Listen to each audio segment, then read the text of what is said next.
नमस्कार, द नगरी न्यूज की खास पेशकश खबर दिन भर में आपका स्वागत है। मैं हूं दीक्षा शर्मा। चलिए रुकते हैं दिन भर की बड़ी खबरों पर। राजस्थान में मंत्रिमंडल विस्तार की चर्चा तेज हो गई है। पंचायत चुनाव से पहले मुख्यमंत्री वजला शर्मा अपने कैबिनेट का विस्तार कर सकते हैं, तो वहीं वर्तमान में प्रदेश में मुख्यमंत्री सहित 24 मंत्री हैं, जबकि मंत्रिमंडल में 30 मंत्री बनाए जा सकते हैं। ऐसे में 6 नए चेहरों को शामिल किए जाने की संभावना जताई जा रही है। सूत्रों के अनुसार केवल विस्तार ही नहीं बल्कि फेरबदल भी हो सकता है। कुछ मौजूदा मंत्रियों का प्रदर्शन कमजोर माना जा रहा है, जिनकी छुट्टी कर उन्हें संगठन में भेजा जा सकता है। वहीं नए चेहरों को जातीय और क्षेत्रीय समीकरण साधने के लिए कैबिनेट में जगह दी जाएगी। बता दें कि पिछले दिनों मुख्यमंत्री वजला शर्मा ने दिल्ली दौरे के दौरान शीर्ष नेतृत्व से मंत्रणा की थी। माना जा रहा है कि उन्हीं मुलाकातों में मंत्रिमंडल विस्तार पर चर्चा हुई। पार्टी अलकमान मंत्रियों के कामकाज पर नजर रखी हुई है और रिपोर्ट कार्ड के आधार पर ही निर्णय लिया जाएगा। राजस्थान के डूंगरपुर जिले में पुलिस हिरासत में एक युवक की मौत का मामला लगातार तूल पकड़ता जा रहा है। चोरी के आरोप में दोबड़ा थाने की पुलिस द्वारा हिरासत में लिए गए युवक दिलीप आहारी की इलाज के दौरान मौत हो गई थी। इस घटना से गुस्साए मृतक के परिजन और आदिवासी समाज के लोग पिछले 3 दिनों से डूंगरपुर कलेक्ट्रेट के बाहर धरने पर बैठे हुए हैं। उनका कहना है कि जब तक उनकी मांगे पूरी नहीं होंगी, वे युवक का पोस्टमार्टम नहीं करवाएंगे। वहीं बात करें तो 25 सितंबर को पुलिस ने चोरी के एक मामले में दिलीप आहारी को हिरासत में लिया था। इसके अलावा परिजनों का आरोप है कि हिरासत के दौरान पुलिस ने उसके साथ मारपीट की, जिससे उसकी तबीयत भी बिगड़ गई।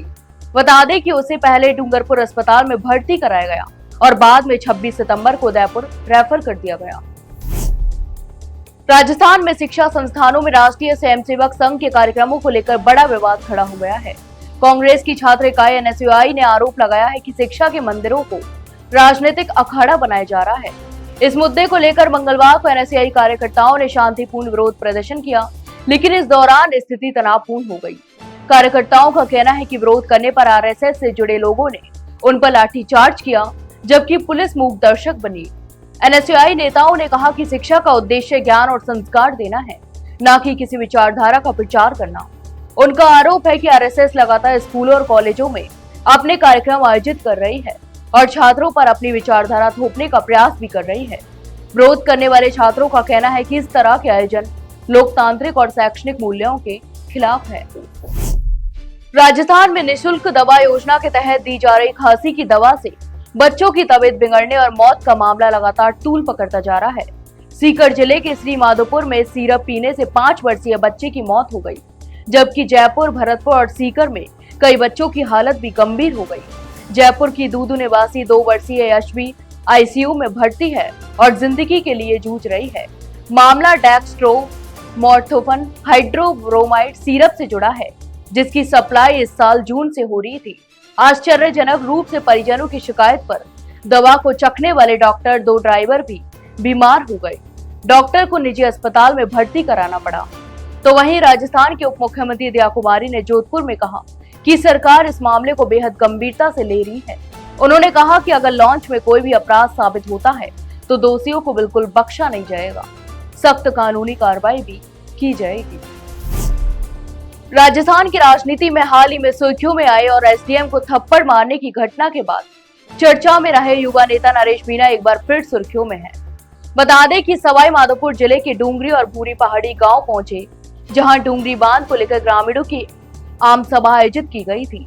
इस सभा में नरेश मीणा ने डूंगरी बांध को निरस्त करवाने के लिए ग्रामीणों के साथ मिलकर आर पार की लड़ाई लड़ने का ऐलान भी किया। इसके अलावा सभा को संबोधित करते हुए नरेश मीणा ने कहा कि सरकारी डूंगरी बांध बनाकर करीब 76 गाँव के लाखों लोगों को उजाड़ना चाहती है, लेकिन वे किसी भी कीमत पर यह बांध नहीं बनने देंगे। इसके अलावा नरेश मीणा ने कहा कि ग्रामीणों के आशियाने उजड़ने नहीं दिए जाएंगे और आंदोलन को गांधीवादी तरीके से भी लड़ा जाएगा। उन्होंने घोषणा की कि आने वाले दिनों में लाखों लोग एक साथ भूख हड़ताल पर बैठेंगे और महाआंदोलन भी किया जाएगा। ब्यावर के अजमेर शहर में कांग्रेस सेवा दल ने प्रदेश कांग्रेस कमेटी के अध्यक्ष गोविंद सिंह डोटासरा का जन्मदिन बड़े हर्षोल्लास के साथ मनाया। इस अवसर पर सेवा दल के कार्यकर्ताओं ने सामाजिक सेवा और विभिन्न जन कल्याणकारी कार्यक्रम भी आयोजित किए। जन्मदिन समारोह का नेतृत्व विधानसभा अध्यक्ष आनंद माथुर ने किया।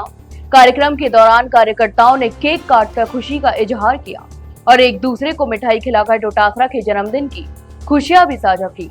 केवल औपचारिक कार्यक्रम तक सीमित न रहते हुए कांग्रेस कार्यकर्ताओं ने इस अवसर को सेवा कार्यों से भी जोड़ा, तो वहीं शहर के जरूरतमंद और असहाय लोगों को भोजन कराकर उन्हें भी इस खुशी में शामिल किया गया। राष्ट्रीय स्वयंसेवक संघ यानी आरएसएस इस वर्ष अपनी 100 वर्ष की गौरवशाली यात्रा पूरी कर शताब्दी वर्ष मना रहा है। विजयदशमी से शुरू होने वाला यह उत्सव जिले भर में 2 माह तक विविध कार्यक्रमों के रूप में मनाया जाएगा। इसके अलावा संघ के जिला संघचालक राम अवतार सर्राफ ने प्रेस वार्ता कर आयोजन की जानकारी दी और समाज के सभी वर्गों से इसमें सहभागी बनने का आह्वान भी किया। उन्होंने बताया कि डीडवाना जिले में 2 से 12 अक्टूबर तक खंड केंद्रों लांडनू, डीडवाना, कुचावन, नावा, परबत्सर और 6 नगरीय केंद्रों पर कार्यक्रम होंगे। इस दौरान 151 पंथ संचालन भी आयोजित किए जाएंगे, जिनमें 21,000 स्वयंसेवक पूर्ण गणेश वन में शामिल होंगे। ग्रामीण और शहरी स्तर पर मंडल व बस्ती इकाइयों में भी घोष अभ्यास, कौमुदी संचलन और शस्त्र पूजन के कार्यक्रम भी होंगे। इसके अलावा उन्होंने कहा कि शताब्दी वर्ष को ऐतिहासिक बनाने के लिए 1100 गट नायकों को जिम्मेदारी दी गई है और मातृशक्ति की भागीदारी सुनिश्चित करने हेतु विशेष योजना भी बनाई गई है। हनुमानगढ़ जिले के पीलीबंगा कस्बे में बीती रात चोरी की एक बड़ी वारदात सामने आई है, जहां अज्ञात चोरों ने ट्रैक्टर शोरूम का शटर तोड़कर वहां से एक नया ट्रैक्टर चुरा लिया। वारदात इतनी सुनियोजित थी कि चोरों ने मिनटों में चोरी को अंजाम देकर पुलिस और शोरूम संचालक को खुली चुनौती भी दी। इसके अलावा जानकारी के अनुसार देर रात बाइक पर आए 2 युवक शोरूम के बाहर पहुंचे। सीसीटीवी फुटेज में साफ दिखाई दे रहा है कि एक युवक बाहर ही खड़ा रहा, जबकि दूसरा शोरूम के अंदर घुस गया। कुछ ही देर में शटर तोड़कर नया ट्रैक्टर बाहर निकाला गया और चोर आराम से ट्रैक्टर लेकर फरार हो गए। पूरी वारदात सीसीटीवी कैमरों में कैद हो गई, जिसके आधार पर पुलिस ने जांच भी शुरू कर दी है। फिलहाल आरोपियों की पहचान करने और उनकी लोकेशन ट्रेस करने के प्रयास भी किए जा रहे हैं। डूंगरपुर जिले के रतनपुर बॉर्डर पर पुलिस ने बड़ी कार्रवाई करते हुए अवैध शराब से भरा एक कंटेनर जब्त किया है। इस कंटेनर से करीब 20 लाख रुपए मूल्य की शराब बरामद की गई है। पुलिस ने मौके से कंटेनर चालक को गिरफ्तार कर लिया है। खास बात यह रही कि शराब की तस्करी कूलर की बॉडी की आड़ में की जा रही थी। बीछीबड़ा थाना अधिकारी कैलाश सोनी ने बताया कि राजस्थान गुजरात बॉर्डर पर रतनपुर इलाके में नाकाबंदी की जा रही थी। इस दौरान पुलिस को मिखावट से सूचना मिली कि एक कंटेनर में अवैध शराब गुजरात ले जाई जा रही थी। सूचना पर तुरंत कार्रवाई करते हुए पुलिस ने संदिग्ध कंटेनर को रोककर जांच की। इसके अलावा तलाशी के दौरान कंटेनर में कूलर की आड़ में छिपाए गए शराब के 352 कार्टून बरामद हुए। बरामद शराब की कीमत लगभग 20 लाख रुपए बताई जा रही है।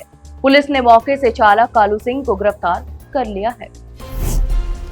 मेड़ता सिटी नागौर में सोमवार सुबह एक दर्दनाक हादसा सामने आया, जहां खेत की ओर जा रही एक महिला की बिजली का तार गिरने से मौत हो गई। इस हादसे की सूचना मिलते ही गांव में अफरा तफरी मच गई और ग्रामीण मौके पर दौड़े। जानकारी के अनुसार मृतका सुबह अपने घर से खेत की ओर निकली थी। इसी दौरान खेत के रास्ते में अचानक LT यानी लो टेंशन बिजली लाइन का तार टूटकर नीचे गिर पड़ा। करंट की चपेट में आने से महिला की मौके पर ही मौत हो गई। यह घटना इतनी अचानक हुई कि महिला को बचाने का कोई मौका नहीं मिल सका। हादसे की खबर फैलते ही बड़ी संख्या में ग्रामीण घटना स्थल पर पहुंच गए। उन्होंने बिजली विभाग और प्रशासन पर लापरवाही के आरोप लगाए। ग्रामीणों का कहना है कि बिजली की लाइनें काफी जर्जर स्थिति में हैं, लेकिन विभाग समय पर मरम्मत और रखरखाव नहीं करता, जिससे आए दिन हादसे हो रहे हैं। तो ये थी दिन भर की तमाम बड़ी खबरें। कल फिर आपके साथ रूबरू होंगे, तब तक के लिए नमस्कार।